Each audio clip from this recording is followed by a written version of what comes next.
Life में सबसे बड़ी खुशी उस काम को करने में होती है जिसे लोग कहते हैं आप नहीं कर सकते हो, छोड़ो आपसे नहीं होगा। Hello everyone, good morning, welcome back to my channel. जब तक हम काम को शुरू नहीं करते हैं तब तक वो काम कठिन लगता है। हर कोशिश में शायद सफलता नहीं मिल पाती है कठिन, लेकिन हर सफलता का कारण कोशिश ही होती है। सफलता का रास्ता कभी आसान नहीं होता है, पर सफल होने के लिए कोशिश करना बहुत ज़रूरी होता है। सोचिए, आजकल लोगों को टाइम की इतनी कमी क्यों महसूस होती है। बहुत सी चीज़ों के लिए टाइम नहीं मिल पाता है, पूरा दिन निकल जाता है जैसे पता ही नहीं चलता। जो लोग आलसी होते हैं अपने कामों को करने की नए नए बहाने ढूंढे रहते हैं और हर काम को मजबूरी का नाम दे देते हैं। अगर आप भी दिन भर आलसी फील करते हैं जिसके वजह से कोई काम टाइम पर नहीं हो पाता है, तो आपको अपने ऊपर ध्यान देने की ज़रूरत होती है। खान पीन का सबसे पहले तो खान पीन की बहुत ज़्यादा ही ध्यान देने की ज़रूरत होती है। आजकल लोग घर की बनी चीज़ों से ज़्यादा बाहर की चीज़ें खाना पसंद करते हैं। सबसे ज़्यादा ये बहुत ही ज़्यादा इस समय आलसी बनाने का सबसे बड़ा कारण है कि हम लोग बाहर की जो चीज़ें खाते हैं ना, वो इतनी भारी चीज़ होती है, इतनी तेलीय चीज़ होता है और बाहर का बहुत ही अशुद्ध खाना होता है। तो इससे अवॉइड करिए, इससे बचिए, क्योंकि बाहर का खाना जो आप बाहर से पसंद करते हैं ना, वो घर पे आजकल यूट्यूब का ज़माना है, आप घर पे भी उससे अच्छा बना सकते हैं। कोई भी आजकल कोई भी चीज़ डिश बनाने की वो नहीं है, सब कुछ आप यूट्यूब से देख के बना सकते हो। और घर का चाहे वही चीज़ जो बाहर का डेली खा रहे हैं वो घर का खाएंगे तो कभी बीमार नहीं पड़ेंगे, क्योंकि मार्केट वाली चीज़ें जो है ना, वो रिफाइंड वही बार बार कम से कम 10 से 15 बार यूज हो रहा है और घर पे 1-2 बार यूज करेंगे उसके बाद वो। और इस यही रीज़न है कि जो हमारी बीमारी का कारण है, आलसी बनाने का कारण है, वो यही कारण है कि जो हम लोग बाहर का खाना ज़्यादा से ज़्यादा खा रहे हैं। यही कारण है कि आलसी होते जा रहे हैं, मोटापा आता जा रहा है, बहुत सी बीमारियां आती जा रही हैं, बस यही कारण है। तो इससे फ़िलहाल बचिए। तो ये देखिए, आप लोगों से बातें करते करते मेरा टाइम पता ही नहीं चला और मेरे इतना सारा काम हो गया। मैं बाहर की झाड़ू पोछा भी कर लिया और फूल तोड़ ली जितना। अगर मैं सुबह ना बाहर टहलती हूँ, बाहर ही एक्सरसाइज करती हूँ, कभी कभार अंदर करती हूँ, नहीं तो बाहर करती हूँ। और बाहर जितने काम होते हैं ना सुबह करती हूँ, क्योंकि उससे दो फ़ायदे होते हैं, 2 से 3 फ़ायदे होते हैं। एक तो बाहर की खुली हवा हमें मिल जाती है, ताज़ा ताज़ा हवा मिल जाती है। वो हवा प्रकृति वाली जो हवा है वो हमारे तबीयत को बहुत ही अच्छा, आँखों के लिए फ़ायदा होता है और शरीर के लिए, सेहत के लिए फ़ायदेमंद होते हैं। तो इसलिए सबसे पहले तो बाहर के जितने जब टाइम रहता है ना, जब सुबह रहता है तो सुबह मैं सबसे पहले धूप निकलने के पहले जितने काम बाहर के होते हैं उतने कर लेती हूँ, तब अंदर आती हूँ। जैसे फूल तोड़ना, झाड़ू लगाना, एक्सरसाइज करना, जितने बाहर के काम है ना वो मैं कर लेती हूँ। तो उससे क्या होता है कि मेरी एक्सरसाइज भी हो जाता है, मेरा काम भी हो जाता है और उसके साथ साथ मुझे ताज़ा ताज़ा हवा भी मिल जाती है। जो बाहर की हवा की बात ही दूसरी है, उतना तो एसी, कूलर, पंखा कभी भी नहीं दे पाएंगे। जो प्रकृति वाली हवा है उसकी बात दूसरी होती है। तो हमारा हुआ ना 2-3 रीजन, उससे 2-3 फायदे हमारा हुआ। तो हम लोग अगर आलस कर गए ना, यही सुबह उठने के बजाय अगर 7 बजे उठे तो हमें तो ताज़ा हवा खाने का मौका ही नहीं मिलेगा, क्योंकि हम 7 बजे उठ रहे हैं तब तो सर पे धूप आ चुका होता है।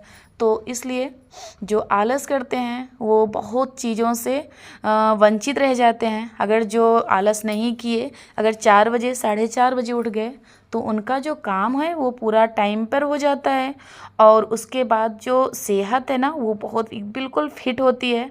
तो मेरी फ़िलहाल ऐसे ही काम है कि मेरा फ़िलहाल एकदम सेहत फिट ही रहता है। इस काम को लेके तो मेरी सेहत कभी नहीं बिगड़ती, और कभी बिगड़ती है तो अगर कोई घर में कुछ हुआ, टेंशन हुआ, तो फ़िलहाल जैसे कि अभी मैं बीमार थी तो मेरी मम्मी एक्सपायर कर गई थी, उसके वजह से मैं बीमार थी। तो टेंशन अगर हुई तभी मैं बीमार होती हूँ। तो फिर यहाँ अब मैं सिलाई शुरू करना चाहती थी, तो इसलिए मैं यहाँ ये जितना काम था वो मैं कर ले रही थी मशीन पे। इस समय ना थोड़ी सी मेरी तबीयत ख़राब होने की वजह से मेरे ये मशीन पे बहुत सारे सामान इधर उधर हो गए थे, तो इसे मैं आज सोची कि इसे अच्छे से साफ़ सफाई कर लेती हूँ। अब 1-2 दिन में मैं सिलाई शुरू करूँगी, क्योंकि मेरा ब्लाउज, और फिलहाल मैं बता दूँ कि मैं अपना सिलाई करती हूँ। सिलाई करने की शुरू ये नहीं है कि मैं किसी का सिलाई करती हूँ, सिर्फ अपना जैसे ब्लाउज होता है ना। अब क्योंकि पूरे फंक्शन आने वाले हैं, पूरे जो त्यौहार हैं ना वो आने वाले हैं, क्योंकि अब शुरू होगा सावन महीने से त्यौहार शुरू हो जाएंगे। क्योंकि सावन में भी मैं पहले दिन नई साड़ी पहनती हूँ, उसके बाद भी सावन के बाद नाग पंचमी आती है, बहुत कृष्ण जन्माष्टमी आती है, तो बहुत सारे त्यौहार आने वाले हैं। तो उस पे सब पे मैं नई साड़ियाँ पहनने की कोशिश करती हूँ और पहनती भी हूँ, क्योंकि साल भर में हम लोग 2-4 साड़ी तो खरीदते हैं नई। तो उसमें मैं ना, तो इसी समय इसी टाइम में ख़रीद लेती हूँ। तो जितने त्यौहार आते हैं ना वो साड़ियाँ पहन के, उसके बाद क्योंकि शादी विवाह का सीज़न भी आता है ना, तो हमें साड़ी तो ज़रूर लेनी ही लेनी होती है। तो इसलिए मैं पहले ही ख़रीद के त्यौहार पे जितने फंक्शन होते हैं ना उस पर पहन के, जितने त्यौहार आते हैं, दीपावली, करवा चौथ, कृष्ण जन्माष्टमी, तीज, तो जितने त्यौहार होते हैं पहन के नई साड़ियाँ, उसके बाद उसे शादी विवाह में पहन के जाती हूँ। तो यहाँ ये देखिए, आपसे बातें करते करते मेरी मशीन भी साफ़ हो गई और मैंने गर्म पानी भी पी लिया और उसके बाद एक्सरसाइज किया।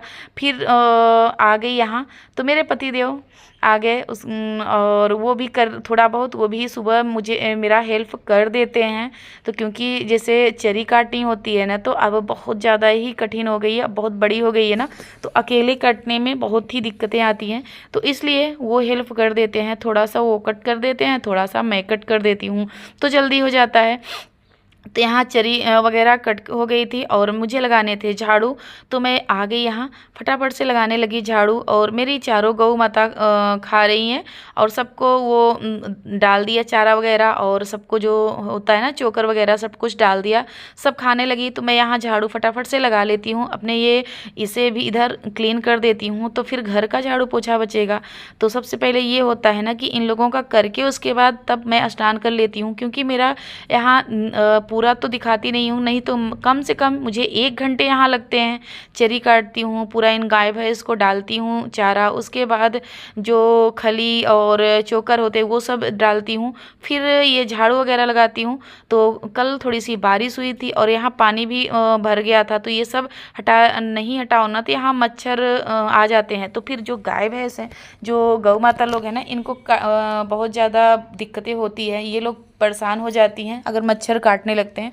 तो इनका साफ़ सफाई बहुत ज़रूरी होता है। तो समय समय पे जो ये पानी जहाँ इकट्ठा होता है ना, तो मैं यहाँ दवाइयाँ डालती रहती हूँ, ताकि कीड़े मकोड़े या तो यहाँ कोई और ना पनप पाएँ।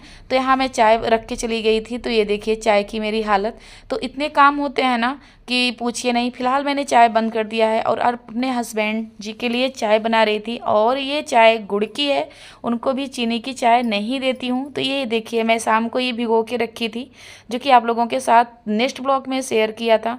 तो ये अच्छे से फूल चुके हैं। अब इसे मैं कॉटन के कपड़े में या तो कोई ऊनी कपड़े में वो करके पानी निकाल के लपेट के रख दूंगी। तो उससे क्या होगा, जितने हमारी ये है ना बहुत ही जल्दी अंकुरित हो जाएंगे और बुआई के लिए तैयार हो जाएंगे। क्योंकि अब जुलाई अगस्त के महीने में सब्जी बोने का टाइम आ गया है। तो यहाँ मैं चाय वो करके और हस्बैंड जी को दे दी, वो चाय पी के चले भी गए। तो मैं यहाँ आके फटाफट से स्नान किया। स्नान करके आज मुझे क्लीन करना था भगवान जी का अलमारी, तो मैंने साफ़ कर लिया था। और कान्हा जी को पहले उठाई और वो सो रहे थे, तो नहा के पहले मेरा काम होता है कान्हा जी को उठाना, और कान्हा जी को उठा के उसके बाद फिर यहाँ की साफ़ सफाई। जो ये मैट है ना ग्रीन कलर की, ये बहुत आज कम से कम 4 से 5 दिन मैंने नहीं साफ़ किया है, तो इसे मुझे साफ़ करना था, तो इसलिए मैं लग गई यहाँ साफ़ करने में। तो फिर ये अच्छे से यहाँ जितना सामान है वो कर दूँगी, और ये झूला भी थोड़ा बहुत जो डस्ट जमे होंगे ना वो साफ़ करके, उसके बाद ये कालीन क्योंकि बहुत मुझे गंदी लग रही थी, तो ये टाइम टाइम पर ये सब सफाई किए जाओ ना, तो गंदगी नहीं रहती और जो हमें अच्छा फील महसूस होता है। तो फिर और फिलहाल भगवान की चीज़ों को तो और अच्छे से क्लीन करना ही करना चाहिए। तो यहाँ मैं कम से कम 4 से 5 दिन हो गए थे, तो मुझे लग रहे थे कि गंदगी है, और सही देखिए इतना गंदगी निकली, इतना कूड़ा निकला। तो फिर यहाँ साफ अच्छे से झाड़ू वगैरह लगा के उसके बाद पोछा लगा के तब मैं करूँगी पूजा। और यहाँ ना झाड़ू पोछा मैं नहाने के बाद ही लगाती हूँ, क्योंकि भगवान जी का स्थान होता है। और मैं आप लोगों को पता ही होगा, आप लोग देखे भी होंगे कि गाय भैंस की तरफ कितना भी अगर झाड़ू वगैरह लगा लो ना, तो मन नहीं होता है कि मैं अपने कामों को ये कर लूँ। और वहाँ बाहर जाती हूँ ना, तो मैं कपड़ा वगैरह रख के तभी जाती हूँ बाहर। तो यहाँ झाड़ू लग गया और पोछा भी मैं अच्छी तरह से इसे लगा के क्लीन करके उसके बाद सब जैसे था वैसे रख के और मैं यहाँ फटाफट से वो कर दूँगी, पूजा भी कर लूँगी। अगर हम आलस करेंगे ना, तो ये जो सारे काम हैं हमारे ना, वो हो नहीं पाएंगे। उसके बाद पूरा दिन सोचते रह जाएंगे कि काश मेरा घर साफ होता, काश मैं साफ कर पाती। अच्छा चलो आज नहीं कर रहे की हूँ तो अच्छा कल कर लूँगी। जब कल फिर आता है ना, तो फिर हमारा वही फिर से नया वो शुरू हो जाता है, जो नए बहाने हैं वो फिर से शुरू हो जाता है कि चलो अच्छा आज नहीं करूँगी कल कर लेती हूँ। ऐसे ही जो हमारे बहाने होते हैं ना, बहाने से मेरा घर अपना जो होता है ना, वो साफ नहीं हो पाता है। तो वहाँ मेरा झाड़ू पोछा हो गया। उसके बाद ये जो बर्तन है पूजा वाले, वो भी धुल लेती हूँ। तो पूजा वाले बर्तन धुलने के लिए ना मैं अलग से साबुन, जो बर्तन धुलती हूँ वो साबुन बिल्कुल नहीं यूज करती हूँ। उसके लिए अलग से साबुन, अलग से स्क्रब रखी हूँ, उससे धुलती हूँ। तो यहाँ पूरा पूजा का बर्तन क्लीन करके और उसके बाद मैं सब कुछ भोग वगैरह लगाती रहूँगी, तब तक के मेरे पूजा के बर्तन वो हो जाएंगे, वो सही सलामत हो जाएंगे। तो अभी मैं पोछा लगा के आ गई।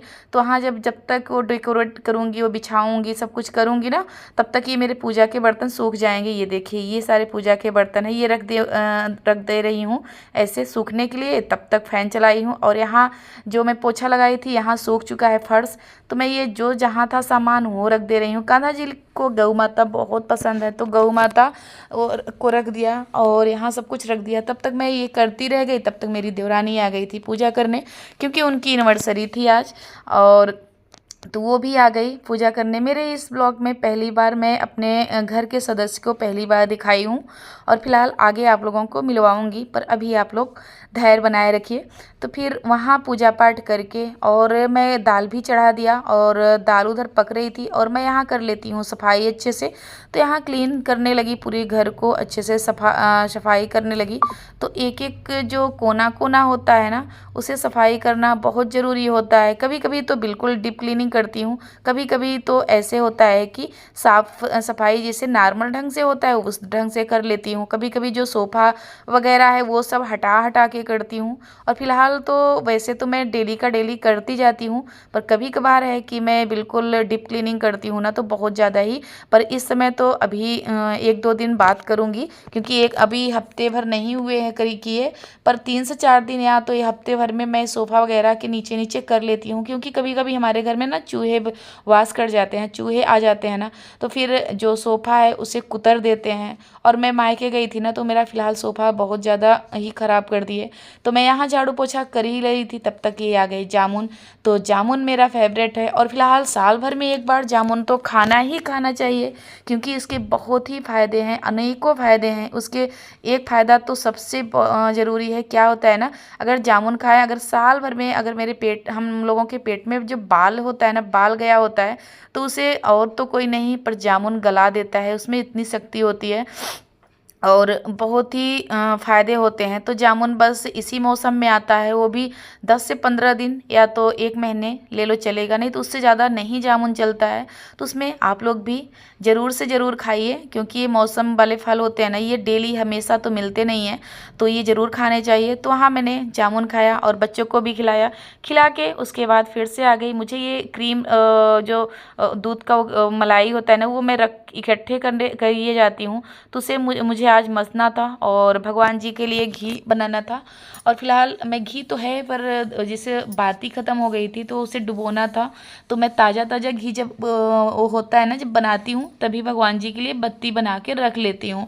तो ये मेरा हमेशा का रहा है कि मैं जब ताज़ा घी बनाती हूँ ना तो भगवान जी के लिए बत्ती बना के रख लेती हूँ। यहाँ तो ये मेरा निकल गया और अब इसे पिघला लूँगी। और क्योंकि मैं ये ना सोमवार या संडे को या मंगलवार को 2 दिन नहीं ये करती हूँ, घी को नहीं बनाती हूँ ना तो पिघलाती हूँ। और हमारे यहाँ बोलते हैं कि ये अशुभ होता है, हमें करना भी नहीं चाहिए ये चीज़। संडे और ट्यूसडे को नहीं करना चाहिए, तो उस दिन नहीं करती हूँ। और फिलहाल ये देखिए मैं यहाँ ये रख देती हूँ और ये तब पकता रहेगा। तब तक जो और काम है एक्स्ट्रा वाले वो कर लूँगी, जो किचन में ही करूँगी, क्योंकि ताकि ये घी को देखती रही हूँ। और जो इसलिए ये देखिए जो छोटे बहुत बर्तन थे ना, थोड़े बहुत, वो मैं यहाँ धुलती रहूँगी और उधर घी को देखती रहूँगी। नहीं तो किचन से अगर बाहर जाओ ना तो हमारा खाना पीना हो गया था, उसके बाद मैं घी को भी गैस को अच्छे से साफ़ किया, क्लीन किया, उसके बाद तो फिर बर्तन यहाँ धुलने लगी। और ऐसे रहता है ना, हम हाउस वाइफ को हर काम का एक वो होता है, आइडिया करना चाहिए कि ये काम ऐसे किया जाए। तो मैं इसी तरह से ढूंढी रहती हूँ अपना कि अपने जैसे अगर नहीं तो मैं घी देखती ना तो मेरा तो इस खाना खा के उसके बाद ये गैस को साफ़ करके मैं ये घी आगे रख दिया, तो उससे क्या होता है कि मेरा इधर घी भी पकता रहेगा और मैं देखती भी रहूँगी, नज़र के सामने मेरा रहेगा। नहीं तो ये सब काम करने बाहर निकला हो ना तो घी भी जल सकता है। तो मेरा वहाँ बर्तन भी धुल गया और घी भी पक गया। तो उसके बाद मैं फटाफट से लेके आई अपने कपड़े को डालने, और इतना काम करते करते मेरे 10 तो बज ही जाते हैं। और फिलहाल 10 बजे हम लोग खाना भी खा लेते हैं, क्योंकि हमारे यहाँ नाश्ता मैं ही करती हूँ, क्योंकि मैं इस समय वेट लॉस पे हूँ तो मैं ही करती हूँ। नहीं तो सब लोग केवल खाना खा के डायरेक्ट वो लोग चले जाते हैं, क्योंकि भांजे और मेरे पतिदेव गैरेज पे जाते हैं ना, तो वो उनको जाना होता है, तो वो लोग 9:30 तक खाना खा लेते हैं।